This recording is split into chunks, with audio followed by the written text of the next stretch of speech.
Welcome to the Sleep Charming podcast, the podcast where I help you drift off for a good night's sleep or simply take a moment to relax.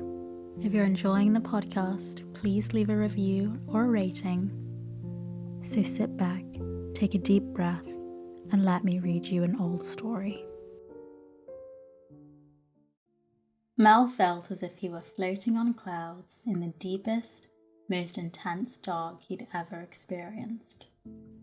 He tried opening his eyes, but nothing happened, only a sharp pain. Little bits of memory flashed back, and he tried to figure out what could have happened and where he was. The last thing he could remember was the little lab hidden back in the mountains in an old mine tunnel. Remote, but only an hour's drive from the city. What had he been doing? Oh yes, arguing with Neil again. He even recalled the exact words. "Damn it, Mel," his partner had said. "We've gone about this as far as possible working with animal brains. We've got to get a human one." "We can't," Mel had disagreed. "There'd be enough of an uproar if the papers got hold of what we've been doing with animal brains. If we did get someone in a hospital to agree to let us to use their brain on death, they would close us up tighter than a drum. But our lab's well too hidden, they'd never know. It wouldn't work anyway. The brain might be damaged for lack of oxygen, and all of our work would go for nothing. Worse, it might indicate failure where a fresh, healthy brain would mean success." "We'll never know unless we try," said Neil, almost violently, dark eyes glittering. "Our funds aren't going to last forever." Mel had turned his back and was leaning over the tank where the latest brain, that from a dog, was lying immersed in the life-giving liquid. A thin, flickering line of light on the oscilloscope behind the tank, the only indication that the brain was alive. What had happened then?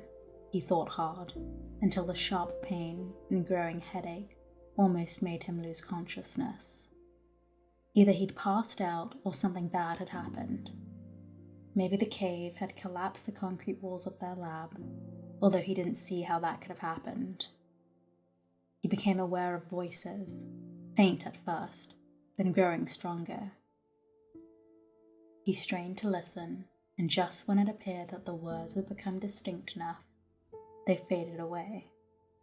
He waited hopefully until they came back. This time he could understand words and parts of sentences. "Connect this first, and no, be careful, too much voltage would ruin everything and we'd have to... Where does this connection go? Here?" The other voice boomed in, and then deep vibrations, feeling as if they would shatter his brain. There was a frantic quality in the words.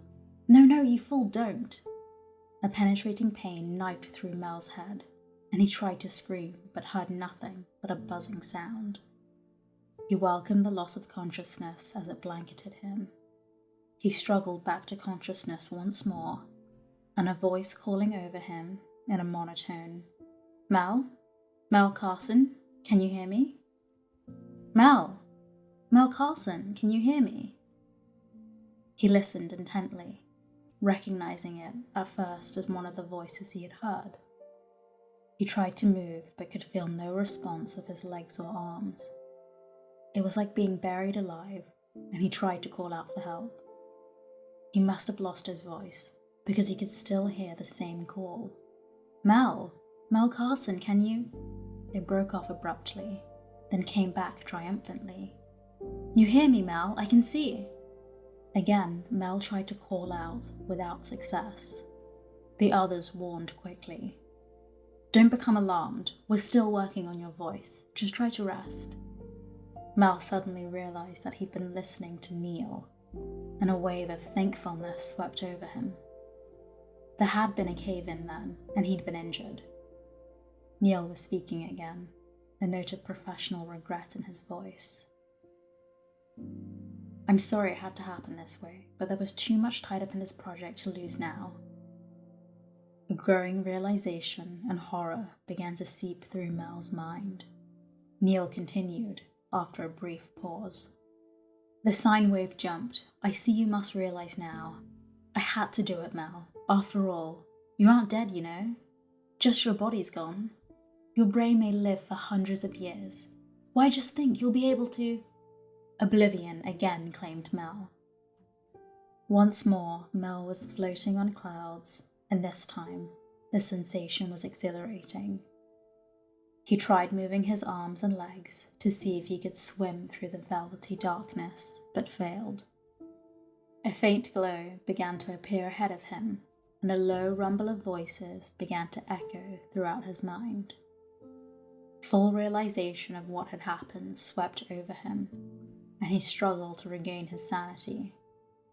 The voices were louder, and he recognized that of Neil, who was saying, "Is conscious now. Easy on the voltage. Remember last time?" A brief pause, then louder. "Mel, I see that you can hear me. Listen carefully. I've tried out several of my own theories. That's why you can hear. And in just a moment, I'm going to give you eyesight." We're having trouble with the voice. The light began growing intensely and hurt his eyeballs. Mel remembered then, depressed, that he had no eyes of his own. Even at the thought, he tried to shut his eyes, which only caused his brain to ache more. He tried completely relaxing in an endeavour to capture the floating sensation once more. "Ah, that's better," approved Neil's voice. "I see that the brainwave has smoothed down. If you'll just accept what happened, Mel, we should be able to work together." Figures began to form in the white mist. As they became stronger, but out of focus, he saw Neil, bent over a control panel, carefully making adjustments and glancing frequently at the leaping line of green light across the scope in front of him. He felt a surge of hate sweep through his brain, and saw the green line jump violently. Neil's hand jumped instinctively towards a red-covered switch. At the same time, he flashed a glance towards a tank that was barely within range of Mel's vision. He realized almost at once that it must be the same one in which his brain was resting. The full, sickening realization of what had happened to him hit him, and he almost went over the blackout line. Then Neil's face loomed square in his direction in hate, the most intense he had ever experienced, brought the green line that represented his brain output up to the full level. His brain sent impulses out to the nerve ends that had controlled his arms and legs. They felt as if they were attached to him, but paralyzed. His mind felt clearer and sharper now than it had ever been before in his life. He determined to analyze his new mental capabilities carefully in the hope that he would find means of striking back. During the next few weeks, only his hatred for Neil enabled Mel to keep his sanity. The first empty feeling that the future could hold nothing for him but horror gave way to planning and scheming. His mechanical voice was perfected, operated by the nerve ends of his brain, much as his original vocal cords had functioned. It enabled him now to assist in his own rehabilitation by suggesting improvements or solutions to mechanical aids he could control. The steady growth or realization of his mental powers were amazing to Mel. He realized that they must have been inherent in his subconscious all of the time. Only his loss of body brought them out now. That, plus the fact that he required practically no rest if the stimulants pumped into the tank were sufficient. This last was the clue to his use by Neil. It became apparent that his erstwhile partner planned on using him to the fullest possible extent. First, Neil brought in a problem concerning a new type of paint to absorb rays of the sun and convert them into electrical energy. Not until he had studied the problem and given Neil the answer, he immediately brought up the subjects. "What about our partnership agreement on profits?" he asked. "Profits?" repeated Neil with a nasty smile. "Why, where did you plan on going?" For once Mel was glad that his voice was flat and devoid of all inflection. It kept the other from seeing the rage that made him want to do something violent.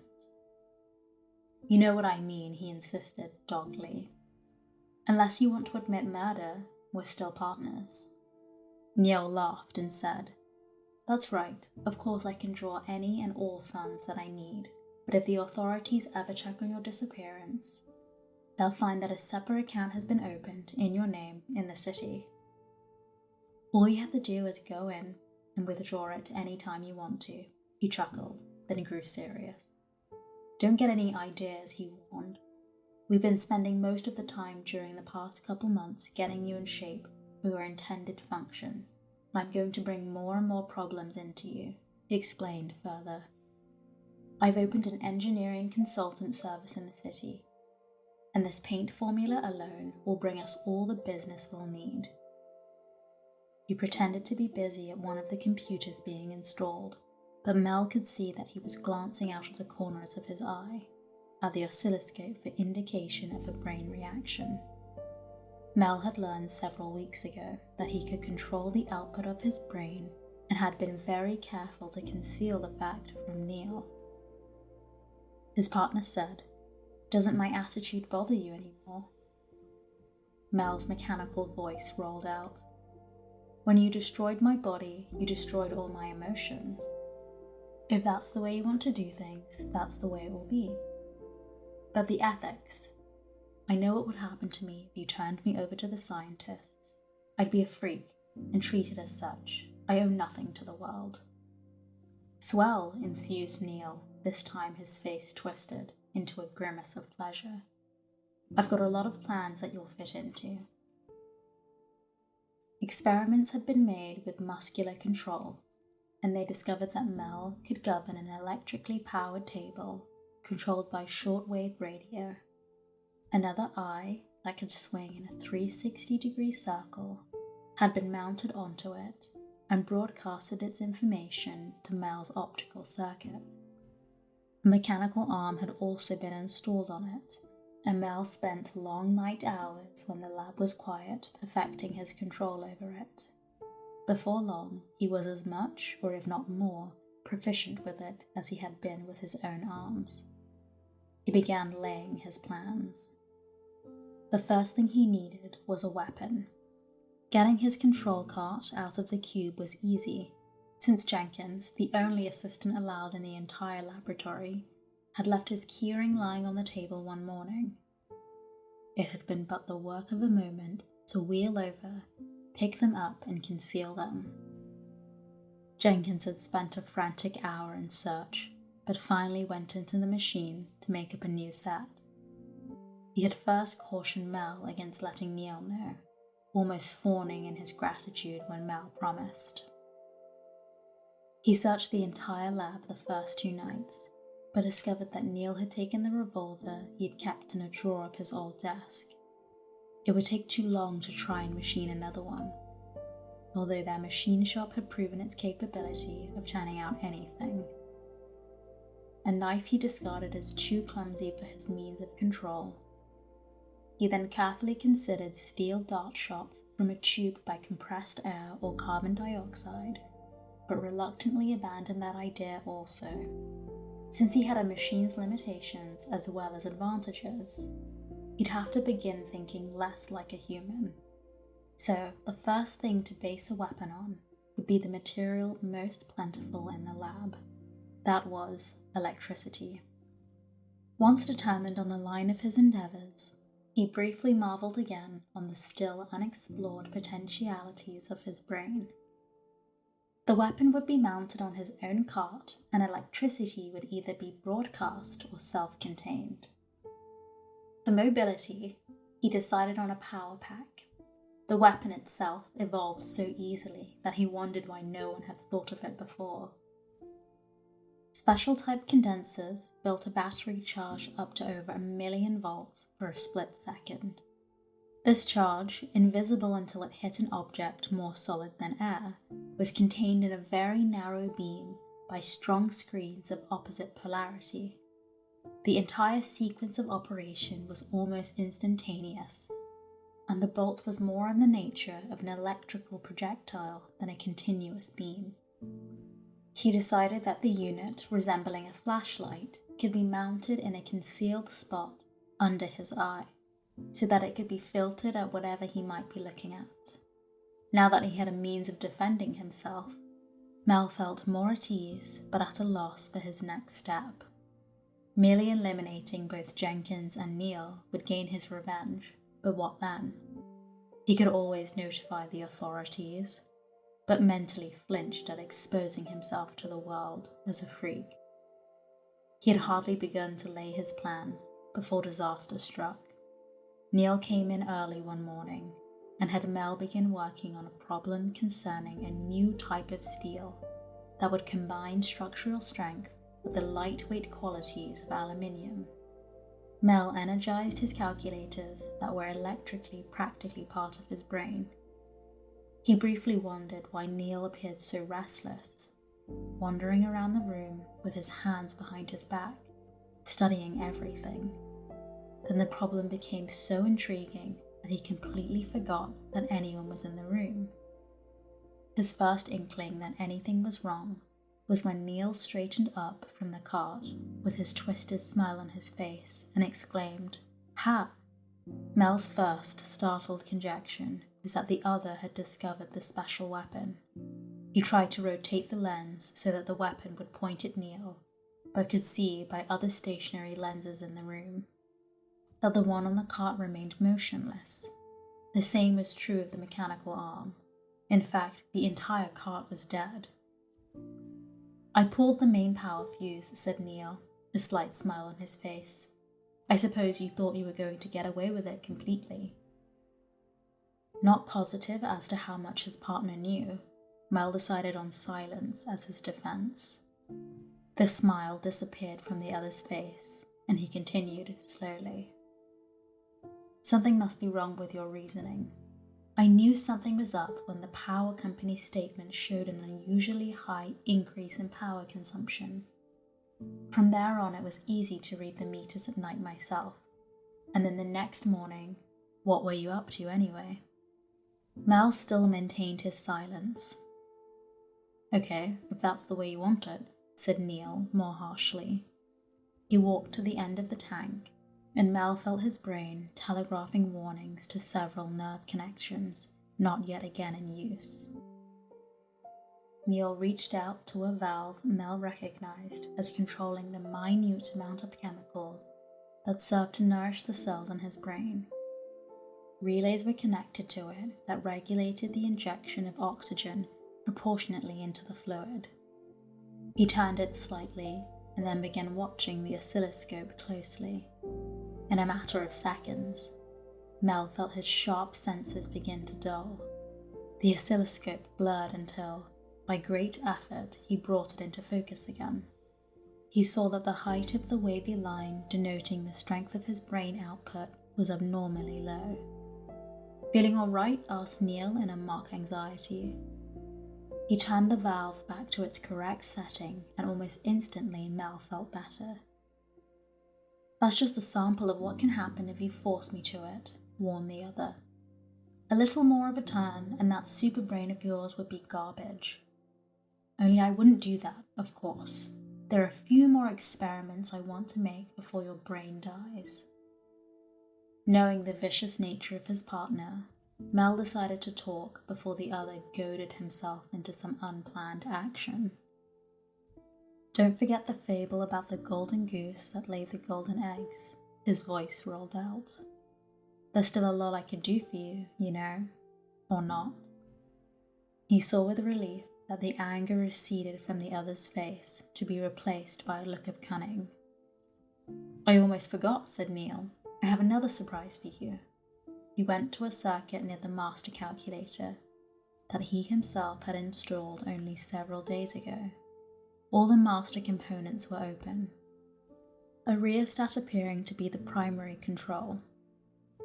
Mel had decided at the time that it had to do with voltage regulation of the calculator, since there had been trouble with it.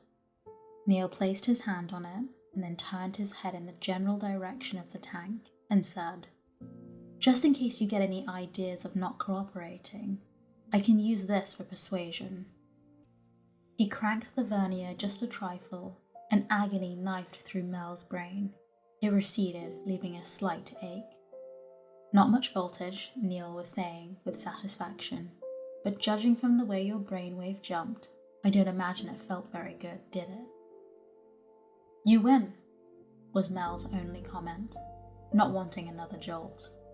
Never before had he felt so helpless and completely at the mercy of another. He realized more and more that he had less defense than a newborn baby, which could at least kick and wave its hands. He could do nothing except try and retain his sanity and wait for his day to come. Good, approved his partner, his manner indicating that it was the most natural thing in the world that Mel should give in. Just in case you forget, I think I'll keep the cart disconnected so that you can't do anything to harm yourself at night. His manner abruptly turned businesslike. Now then, that paint formula story got around, and we've got a lot of business to handle. Most of it's routine for you, but we'll drag it out and sock them plenty. A couple of items we'll copy after you've solved them and say it couldn't be done. Mel missed the cart more than he thought he would. It was much like the time when he was a boy. He had a broken leg and had to stay in bed for several weeks. He was forced to turn in on himself.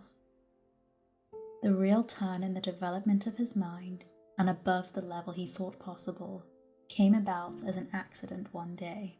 Resting, with nothing to do, he had the full room in vision with the stationary lenses.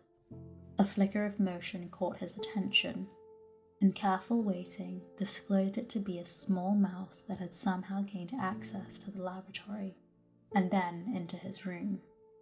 Welcoming any change in his routine, he watched as the small creature scurried round the room looking for something to eat. Several times Mel amused himself by causing his voice box to rumble, making the rodent scurry around madly for a hiding place until the imagined danger had passed. Eventually it became used to the noise, and not even talking affected it. It disappeared from sight for several minutes, and Mel had just begun to wonder if it had a nest in the equipment when it reappeared on the top of the calculator, near the electrical prod that Neil had used on his brain. Remembering the searing jolt it had given him, Mel watched anxiously as the mouse pushed an inquisitive nose into the still exposed components. He became more concerned as the animal became more intrigued. Not only was there danger that the mouse would push down on a delicate relay and close it, but he could conceivably short out the main power supply. The result wasn't pleasant to contemplate. If it didn't permanently damage some of his brain cells, then the pain might drive him into insanity. He tried shouting, but the mouse paid no attention to him. He called first for Jenkins, and then Neil, until he remembered that his partner had said they were going in after some special equipment. When he watched helplessly, the mouse stretched out and touched a relay point. Instantly, pain knifed through his brain, and he became aware of a roaring sound that he realized was his voice blaring out. The extra loud and continuous blast of the sound had caused the mouse to withdraw nervously from the relay. Something about it had made him determined, however, and as Mel was barely recovering from the first jolt, the mouse moved back. Mel wished desperately that the cart had been left in operation, so that he might at least use the sound of motion or the mechanical arm to frighten his tiny tormentor from the vicinity of the relay. He watched intently as the mouse came closer to the points, oblivious to everything else in the room. As it almost touched the points, a violent surge of hate coursed through his brain cells, and he was surprised to see the mouse flung violently back down to the floor. It lay there motionless, and he finally realized, with thankfulness, that it was dead. As the pain from the jolt subsided to the point where he could barely feel it, he began to wonder what had happened. The amount of voltage necessary to hurt him was so small that nothing beyond a direct short across the primary power would have affected the mouse. He began to analyse everything preceding the point where the mouse had been flung from the top of the calculator. A check and a recheck brought the same answer, one that he at first refused to believe. His thoughts had been responsible. Further contemplation convinced him that, while his thoughts had undoubtedly been responsible, the mental power itself had not been enough, as pure brute force to accomplish the task, but must have struck at the rodent's brain itself. That would have been enough to convulse the animal's muscles and make it look at first as if some outside force had hurled it to the floor. The stolid Jenkins was somewhat perturbed when he found the dead mouse. "But how could it get in here?" he demanded, querulously, and then as if in sudden thought, "and what could have killed it?" Mel suddenly decided that it might be better if the other were set at ease, since even Jenkins could dissect it if he became curious enough and might find enough to make Neil suspicious. "I saw it yesterday," he said. "I didn't say anything, since it was interesting and was company for me. I noticed that it was moving more slowly today, and seemed to be weaker.